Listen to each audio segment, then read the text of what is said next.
Hi, my full name is Ashley Stephanie Garcia Vega. I am 20 years old and I am from United States. I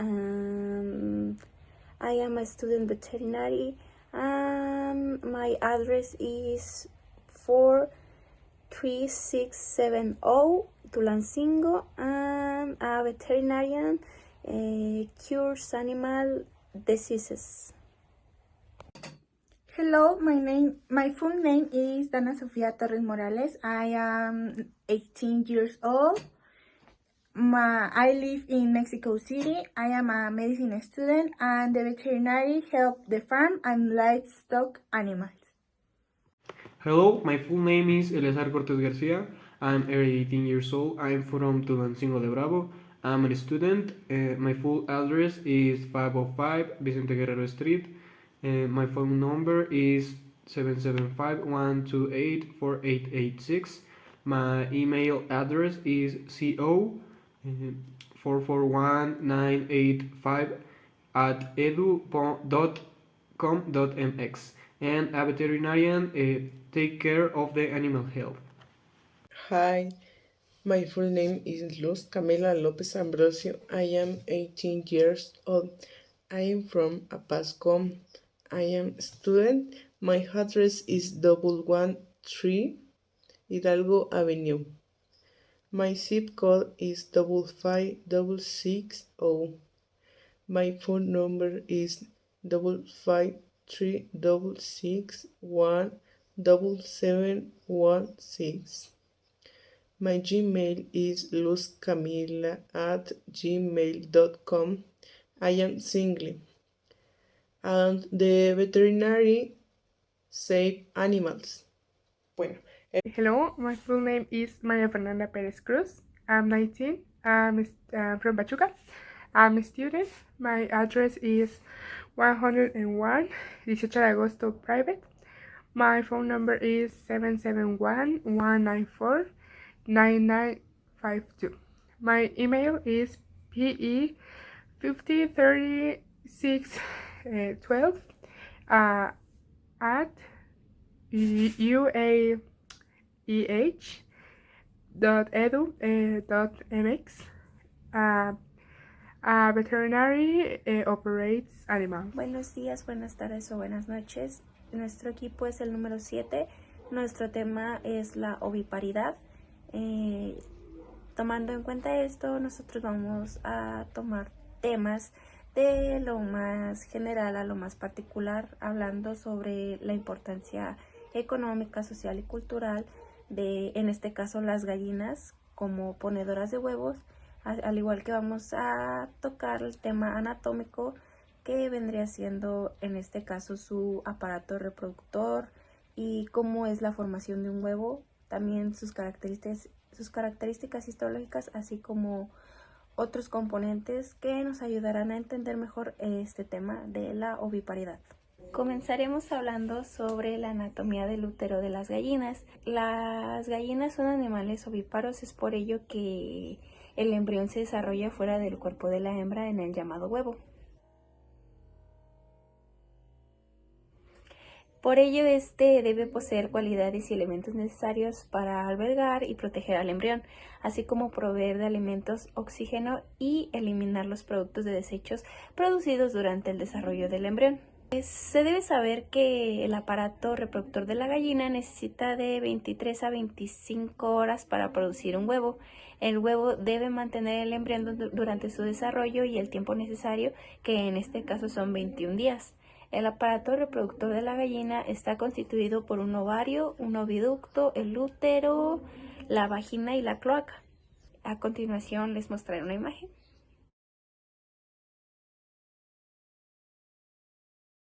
Para estar un poco en contexto, tenemos que mencionar que el ovario se localiza debajo de los riñones, sostenido por tejido conjuntivo. Su tamaño suele variar en función al grado de madurez de la gallina. Este presenta el aspecto de un pequeño racimo en el que los ovocitos inmaduros se encuentran envueltos en un folículo que es denominado la vesícula de Graj.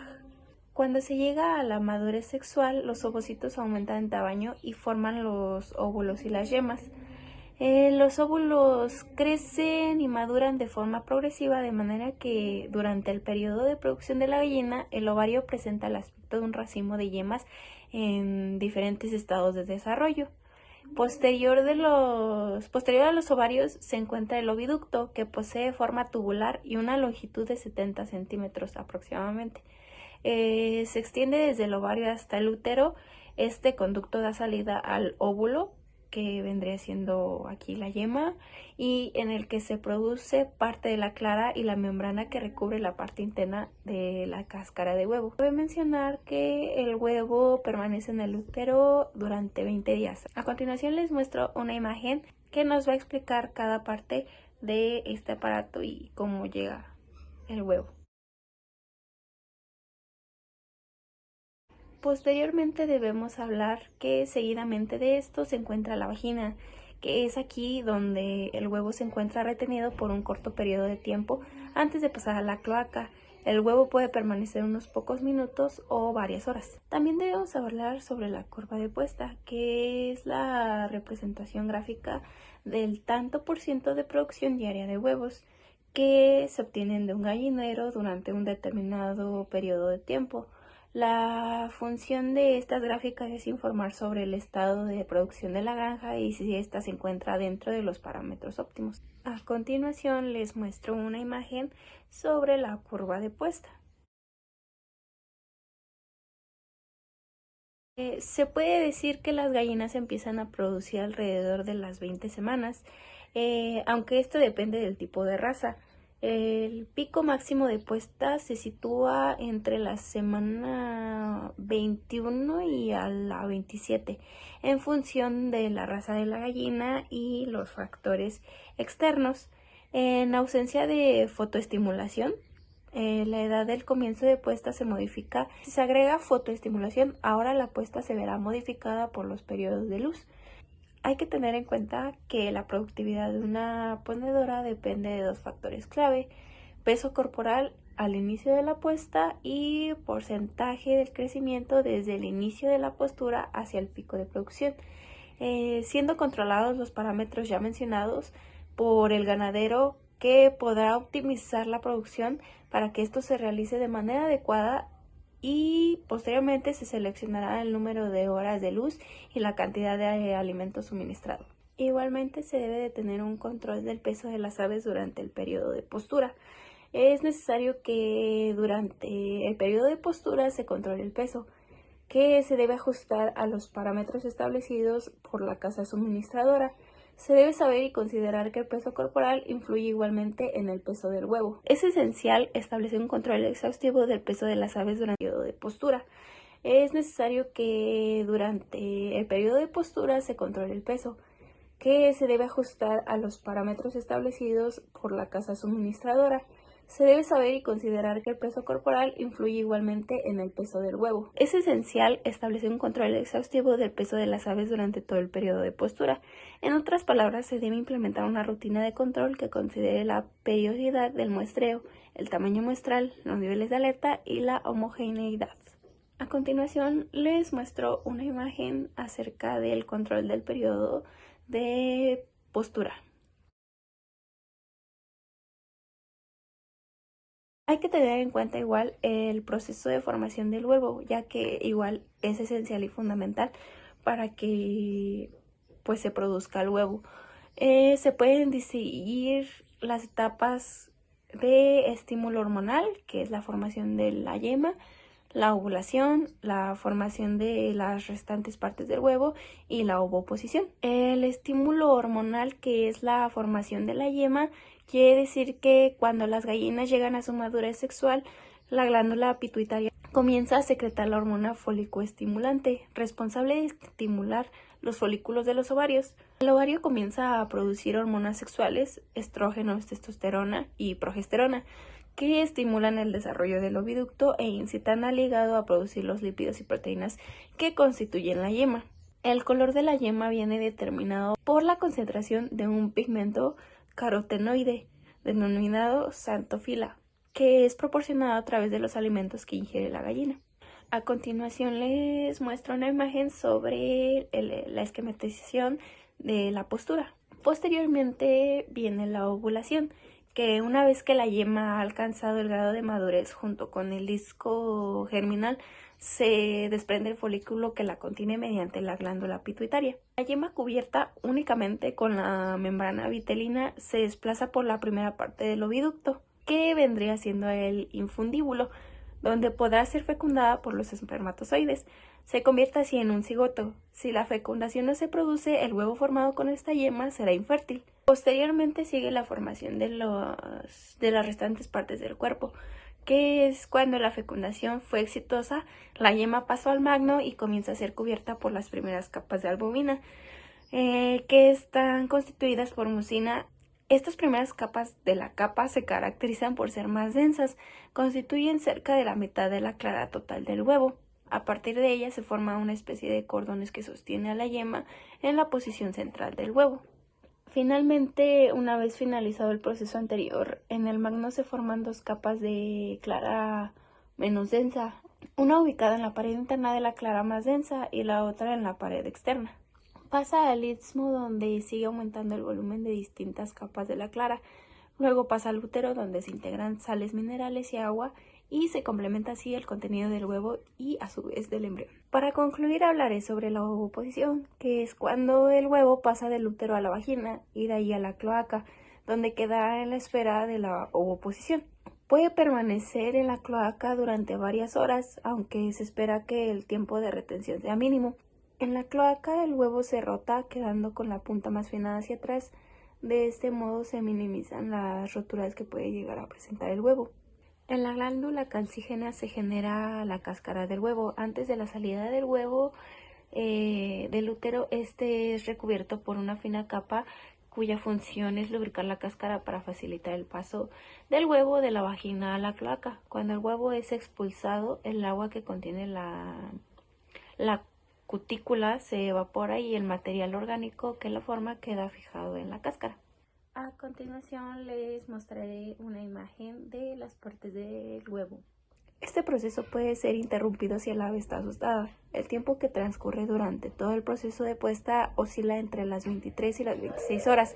Además, una vez que se ha producido la postura de 15 a 40 minutos, después de esto vuelve a caer otro óvulo al oviducto y se reanuda el proceso.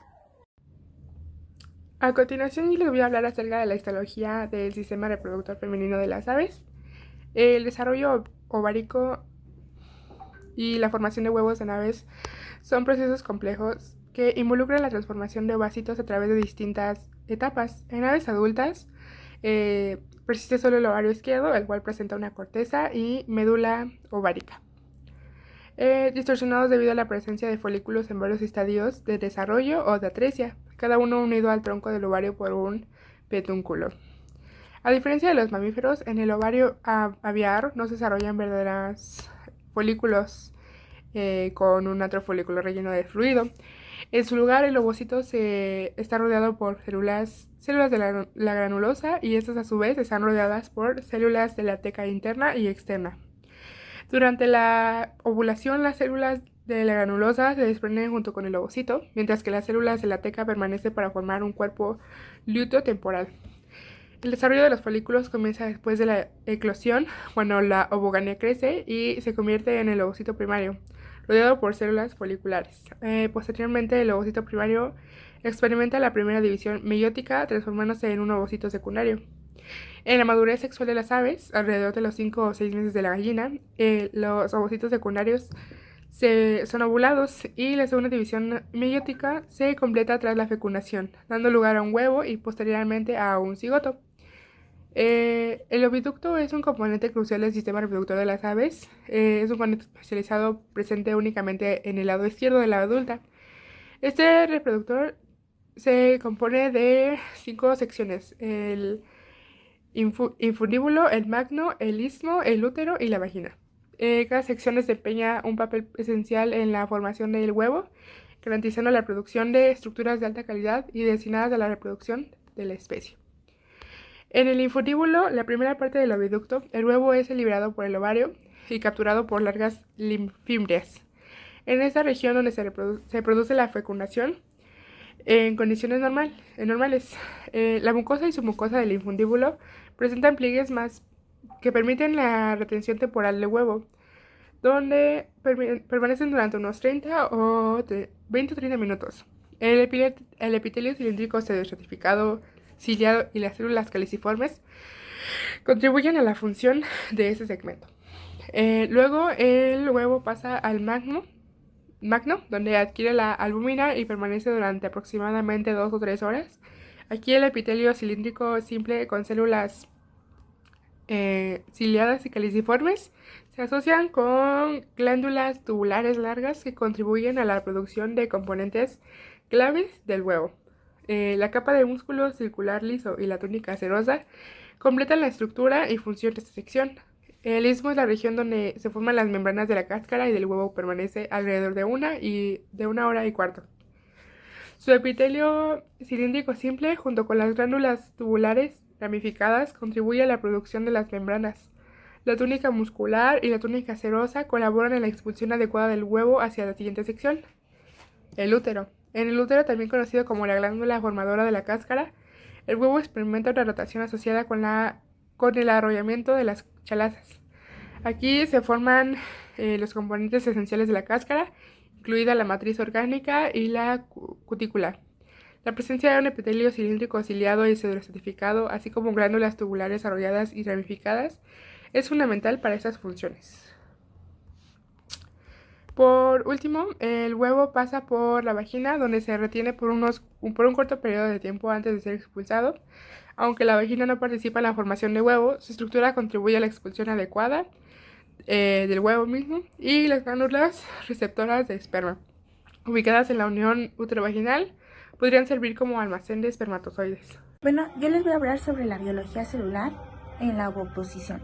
La ovoposición es un método de reproducción en el cual los animales depositan huevos en un ambiente externo, pero a diferencia de la oviparidad, estos huevos están protegidos o cuidados por los padres después de la puesta. En términos de biología celular, los procesos fundamentales de desarrollo embrionario son similares a los de otros métodos de reproducción como la oviparidad.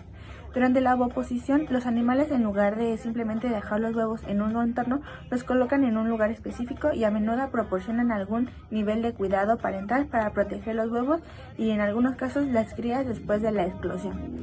Los padres pueden cuidar y proteger los huevos de depredadores proporcionarles oxígenos o cuidar a las crías recién nacidas hasta que sean lo suficientemente autosuficientes para sobrevivir por sí mismas. Por ejemplo, en la cáscara supone un 9% del peso del huevo y se compone un carbonato cálcico del 94%, del carbonato del magnesio 1% y del fosfato cálcico 1%.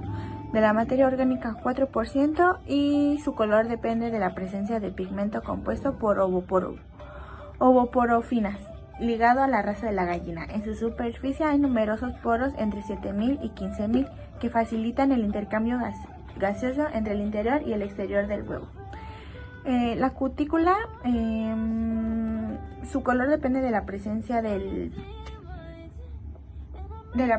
la queratina que cierra los poros, aunque permite el intercambio gaseoso entre el oxígeno y el dióxido de carbono. En la cámara de aire, el espacio que se conforma es por la contracción de albumen tras la puesta y la fuerza de la separación de las membranas. Aumenta con la edad del huevo y las pérdidas de dióxido de carbono y de vapor de agua.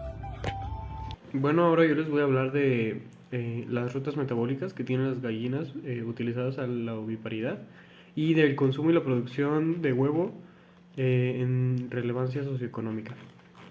Bueno, pues con la ruta metabólica empezamos con la nutrición y alimentación de las gallinas ponedoras. En términos de costos, los piensos son el insumo más importante para la producción intensiva de aves de corral, y la disponibilidad de piensos de bajo precio y alta calidad es fundamental para la expansión de la industria avícola. Para un rendimiento máximo y una buena salud, las aves de corral necesitan un suministro constante de energía, proteínas, aminoácidos esenciales, minerales, vitaminas y, lo más importante, agua. Los avances recientes en materia de nutrición de aves de corral se han concentrado en 3 ámbitos principales. 1. Lograr la mayor comprensión del metabolismo de los nutrientes y de las necesidades de nutrientes. 2. Determinar la disponibilidad de nutrientes en los ingredientes de los alimentos. Y 3. Formular dietas de bajo costo que conjuguen necesidades y suministro de nutrientes. Las dietas de las aves de corral se formulan a partir de una mezcla de ingredientes, entre ellos granos de cereales, subproductos de cereales, grasas, fuentes de proteínas vegetales, suplementos vitamínicos y de minerales, aminoácidos cristalinos y aditivos para alimentos. El aumento de los costos y la disminución de la oferta de alimentos tradicionales debido a la competencia entre su uso para consumo humano o para piensos y al crecimiento demográfico, entre otros factores, afectarán a la futura expansión de la producción avícola. Esta situación pone de relieve la necesidad urgente de mejorar la utilización de una amplia gama de piensos alternativos y de reducir el uso de componentes comestibles para el ser humano en la dieta de las aves de corral.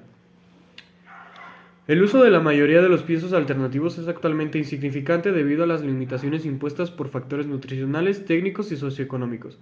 En muchas circunstancias, los recursos de piensos no se utilizan y se desperdician o se utilizan de forma eficaz. Teniendo esto en claro, a continuación explicaremos una de las principales rutas metabólicas presentes en este tipo de aves para oviproducción, que es la glucólisis o metabolismo de los carbohidratos. La síntesis comprende la digestión y absorción de los carbohidratos, impacto de la fibra total, dietaria, PNA, glucosa sanguínea y principales rutas metabólicas, glucólisis, gluconeogénesis y pentosa fosfato, mecanismos de regulación y la oxidación biológica, la eficiencia energética, gasto energético y actividad muscular, y también la reserva de glucógeno. La glucólisis o glicólisis es una ruta metabólica formada por una secuencia de 10 reacciones catalizadas enzimáticamente que transforma la glucosa en piruvato, obteniéndose en el proceso un pequeño desprendimiento energético. En células animales es la única ruta que proporciona ATP en ausencia de oxígeno. Es, por tanto, un proceso que puede desarrollarse de forma anaerobia, y de ahí que se le denomine también glucólisis anaerobia. El piruvato también puede continuar su degradación a lactato mediante la fermentación láctica, o bien etanol recibiendo en este caso el nombre de fermentación alcohólica. El término de fermentación es muy amplio en el sentido que designa degradación anaerobia de los nutrientes orgánicos para obtener ATP. En los dos casos mencionados, el nutriente utilizado es la molécula de glucosa. Etapas de la glucólisis. Durante este proceso podemos encontrar dos etapas. Primera fase o fase preparatoria, en la que se produce el consumo de energía formada por las 5 primeras reacciones, y la segunda fase o fase de degradación formada por las 5 últimas reacciones y en la que se produce la obtención de energía. A lo largo de la primera fase se producen las siguientes reacciones. Primero, la glucosa es fosforilada en el hidróxido de su carbono 6 pasando a glucosa 6-fosfato. La glucosa 6-fosfato se isomeriza a fructosa 6-fosfato. Tercero, la fructosa 6-fosfato se fosforila a nivel del carbono, pasando a fructosa 1,6 bifosfato. Cuarto, la fructosa 1,6 bifosfato se rompe, dando dos moléculas de 3 átomos de carbono, la dihidroxiacetona fosfato y el gliceraldehído 3-fosfato. A lo largo de esta etapa se produce un consumo de ATP, ya que es el dador de los fosfatos en ambas fosforilaciones, elevando la energía libre en cada uno de los metabolismos intermediarios. A través de la segunda etapa, el gliceraldehído 3-fosfato es oxidado y fosforilado por el fosfato inorgánico del medio y no por ATP, pasando a 1,3 bifosfoglicerato. La energía libre de la oxidorreducción se conserva en forma de energía de enlace del fosfato. Segundo, el 1,3 bifosfoglicerato realiza una transferencia del grupo fosfato al ADP para formar ATP. Esta es la primera reacción de obtención de energía mediante fosforilación a nivel del sustrato, pasando el 1, bisfosfoglicerato a 3-fosfoglicerato. Tercero, el 3-fosfoglicerato transfiere internamente la molécula del fosfato al carbono 2, formándose 2-fosfoglicerato. Cuarto, el 2-fosfoglicerato se deshidrata formando un doble enlace, enol, y convirtiéndose en fosfoenolpiruvato. Y como por último, el fosfoenolpiruvato transfiere el grupo fosfato al ADP, obteniendo ATP como en la reacción 7 por una fosforilación a nivel del sustrato y liberándose el producto al final de la ruta, el piruvato. De forma resumida, la glucólisis es una ruta metabólica en la que se produce 1. Rotura y oxidación de la molécula de glucosa 6 carbonos a 2 moléculas de piruvato 3 carbonos. 2. Formación neta de ATP. Y 3. Transferencia de átomos de hidrógeno cedidos en la oxidación de la glucosa al NAD, formando NADH. Una característica importante de la vía glucolítica es que todos los metabolitos intermediarios son moléculas fosforiladas. La presencia de este grupo fosfato permite, en primer lugar, que estas moléculas tengan una carga negativa y, siendo por tanto no polares, no pueden atravesar la membrana celular, quedando atrapadas en el citoplasma. Además, la transferencia de un enlace de alta energía aporta a la molécula un incremento de energía libre que le dará la mayor energía de activación, facilitando el curso de las reacciones. Bueno, el consumo y producción del huevo en México es un tema de gran relevancia socioeconómica. El huevo es un alimento básico en la dieta de los mexicanos y su producción y consumo tiene un impacto significativo en la economía del país. México es el primer lugar, uno de los principales productores de huevo a nivel mundial. La producción avícola ha experimentado un crecimiento constante en los últimos años. Esto ha permitido abastecer la demanda interna y externa hacia otros países. La producción de huevo genera empleos en zonas rurales y también contribuye al desarrollo económico en las comunidades. Por otro lado, el consumo de huevo en México es alto debido a su accesibilidad y precio. El huevo es una fuente importante de nutrientes y proteínas. Son esenciales, por lo que es altamente consumido en diferentes formas, ya sea en preparaciones culinarias o ingredientes en la industria alimentaria. Pero, sin embargo, el consumo de producción de huevo también se está viendo afectada a desafíos socioeconómicos. Uno de los principales, ¿cuál sería? Garantizar la calidad, así como el bienestar animal en las granjas avícolas.